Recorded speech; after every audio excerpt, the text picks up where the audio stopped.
అందరికీ నమస్తే అండి. నేను మీ జోష్నా దిలీప్. జోడీ క్యూజన్స్ గార్డెన్ ఛానల్‌కి స్వాగతం. ఈరోజు మనం చిన్న బెత్తెల చేపల పులుసు చూడబోతున్నాం ములక్కాడ వేసి. ఈ చిన్న బెత్తెలనేవి సాధారణంగా ఈ సీజన్‌లో బాగా దొరుకుతాయి. ఈ బెత్తెలను చిన్న చేపలు, లేతే చేతి పరికలు, లేతే చేదు బెత్తెలని కూడా అంటారు. ఇవి చలికాలంలో బాగా దొరుకుతాయి. వీటిలో పోషక విలువలు చాలా ఎక్కువ. వీటిలో omega 3 fatty acids, vitamin A, calcium అధికంగా ఉంటుంది. వీటిని తీసుకుంటం వల్ల కంటి చూపుకు కూడా చాలా మంచిదంటారు. ఈ చేపలనేవి అరుదుగా దొరుకుతాయి. దొరికినప్పుడు ఖచ్చితంగా రెసిపీస్ అనేవి ట్రై చేయండి. మరి ఎంతో టేస్టీ అయిన, హెల్తీ అయిన ఈ బెత్తెలని ఎలా వండుకోవాలో చూసేద్దాం రండి. ముందుగా ఒక కడాయి తీసుకొని కడాయి వేడెక్కిన తర్వాత అందులో కొద్దిగా ఆవాల నూనె వేసుకోవాలి. ఎప్పుడైనా సరే చేపల కూరలో ఆవాల నూనె వేసుకుంటే చాలా బావుంటుంది. ముక్క కూడా విరగకుండా గట్టిగా ఉంటుంది. నార్మల్ ఆయిల్ కూడా తీసుకొని కాసేపు వేడెక్కనివ్వాలి. ఇలా వేడెక్కిన దానిలో 2గా చీల్చుకున్న పచ్చిమిర్చిని వేసుకోవాలి. ఇప్పుడు ఒక మిక్సీ జార్‌లో ఉల్లిపాయ, వెల్లుల్లిపాయలు తీసుకొని మెత్తని పేస్ట్ కింద పట్టుకోవాలి. ఇప్పుడు ఈ పేస్ట్‌ని నూనెలో వేసుకొని మంచి రంగు వచ్చేంత వరకు వేయించుకోవాలి. ఈ పేస్ట్ వేసిన తర్వాత కలుపుకుంటూ ఉండండి. లేదంటే అడుగంటుతుంది.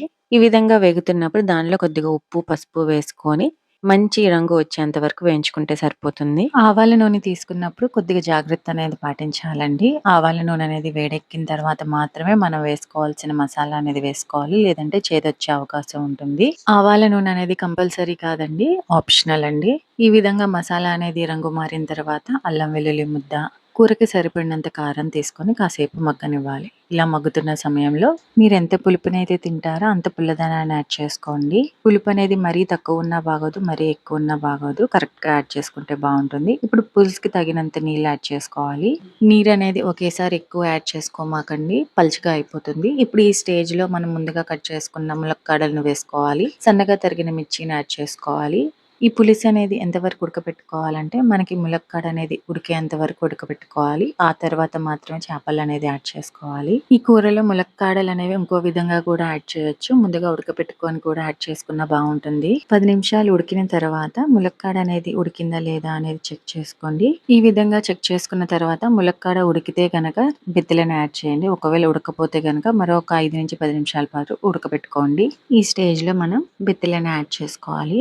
బెత్తిలనేవి శుభ్రంగా కడుక్కున్న తర్వాత ఉప్పు, పసుపు వేసి ఒక జాలీలో వేయండి. ఈ విధంగా జాలీలో వేసుకుంటం వల్ల నీసు వాసన వచ్చే నీళ్ళన్నీ కారిపోతాయి. మనకి కూర అనేది నీసు వాసన రాకుండా ఉంటుంది. చేపలు వేసిన తర్వాత మరి ఎక్కువసేపు ఉడకపెట్టుకోకూడదండి.